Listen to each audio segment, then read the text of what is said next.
Bismillahirrahmanirrahim. Assalamualaikum warahmatullahi wabarakatuh. Para siswa-siswi MTS Asy-Syafi'iyah yang dirahmati Allah Subhanahu wa taala, wabil khusus kelas 9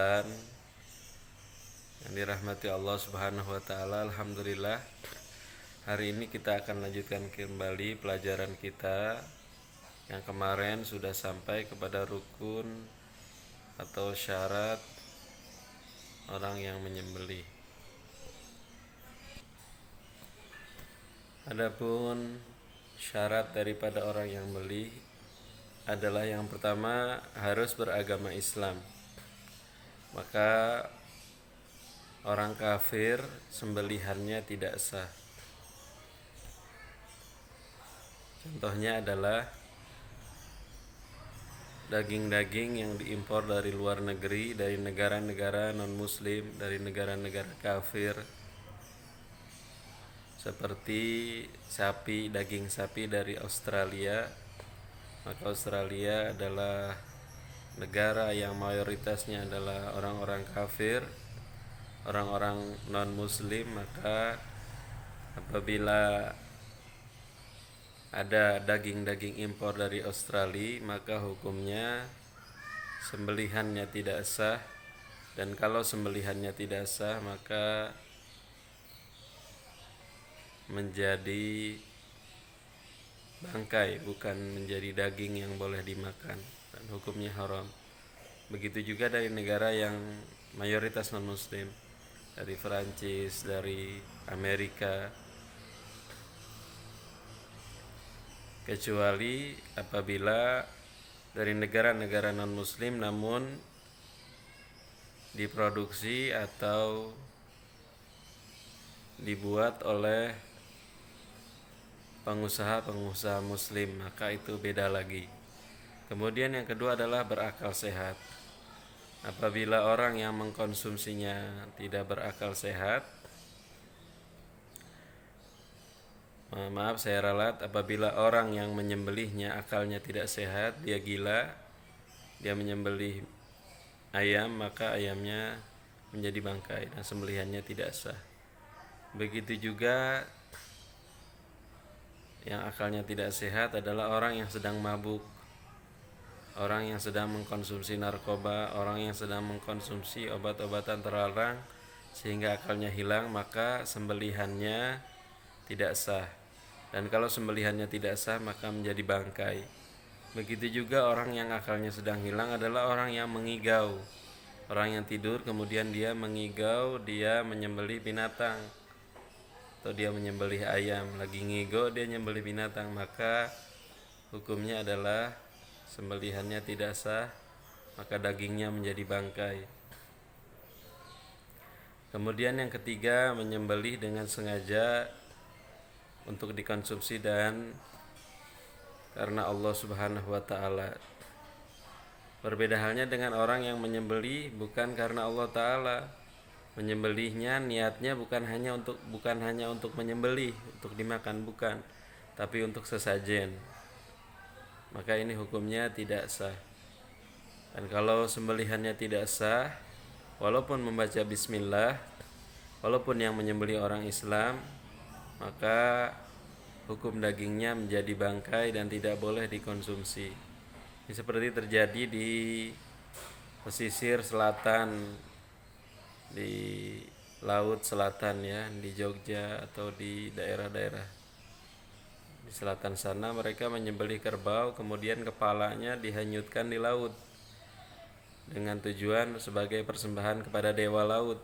Walaupun mereka beragama Islam, tapi karena menyembelihnya bukan tujuan untuk menyembelih menyengaja, atau bukan semata-mata untuk menyembelih untuk dikonsumsi, tapi untuk dipersembahkan, untuk dibuat sebagai sesajen. Nah ini maka hukumnya tidak sah dan dagingnya menjadi bangkai. Maka hukum memakan daging yang dibuat untuk sesajen adalah haram. Kenapa? Karena rukun atau syarat orang yang menyembelihnya tidak sah di situ, yaitu dia menyembelih bukan sengaja untuk menyembelih, tapi menyembelih untuk dijadikan sebagai sesajen. Lalu apabila ada yang mengatakan ini kalau dagingnya tidak dimakan maka ini menjadi bangkai, apa jawabannya? Jawabannya, maka Ustadz Ralat ya, ini kalau daging sapi atau daging kerbau yang banyak ini kalau tidak dimakan ini mubazir, maka kita makan aja. Nah, ini ada opini seperti ini, apa kita jawab? Kita jawab, tidak, ini tidak mubazir. Kenapa tidak mubazir? Ini bukan daging yang boleh dikonsumsi, tapi ini sudah menjadi bangkai, dan bangkai itu tidak boleh dimakan, maka ini tidak mubazir namanya. Dan ini kita sudah benar apabila melakukan seperti itu. Kita tidak memakan makanan sesajen atau makanan yang sudah menjadi bangkai. Kemudian yang keempat, menyebut nama Allah ketika menyembelih. Ketika menyembelih disebut nama Allah, Bismillahi Allahu Akbar, maka sah sembelihannya. Berbeda halnya dengan orang yang ketika menyembelih tidak menyebut nama Allah, maka sembelihannya tidak sah.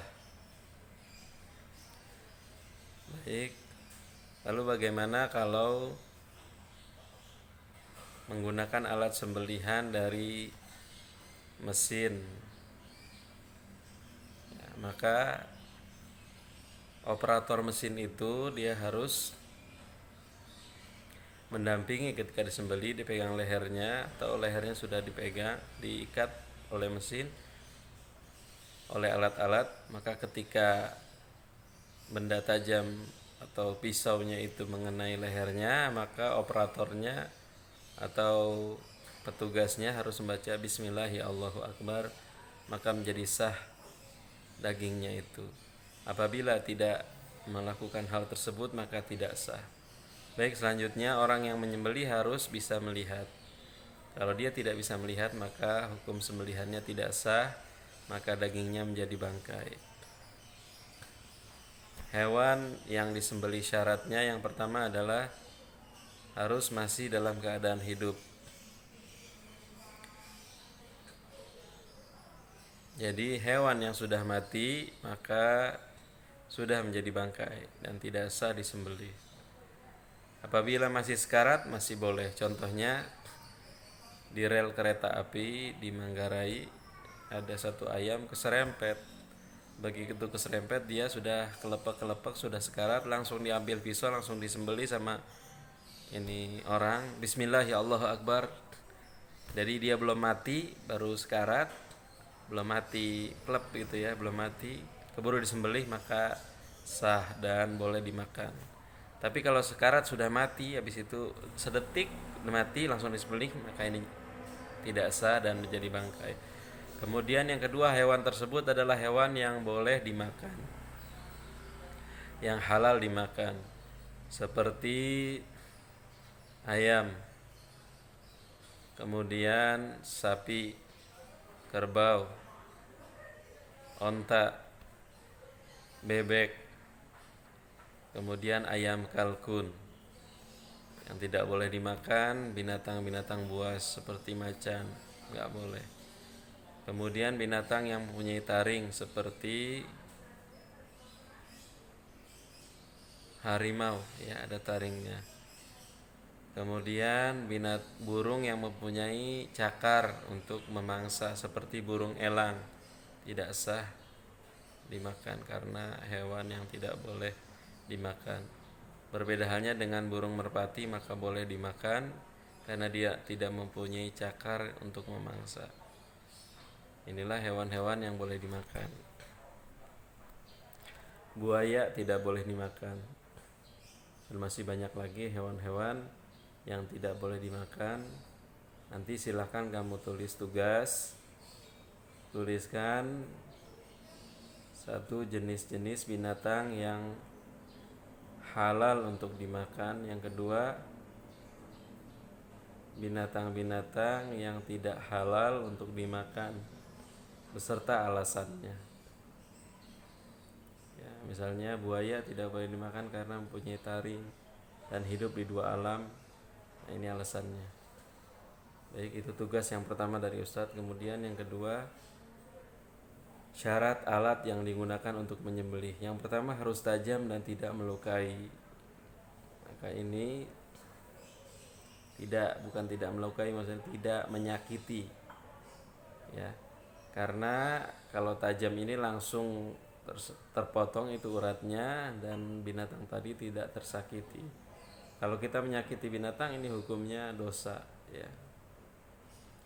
Benda yang tajam di sini adalah terbuat dari besi, dari baja, dari logam.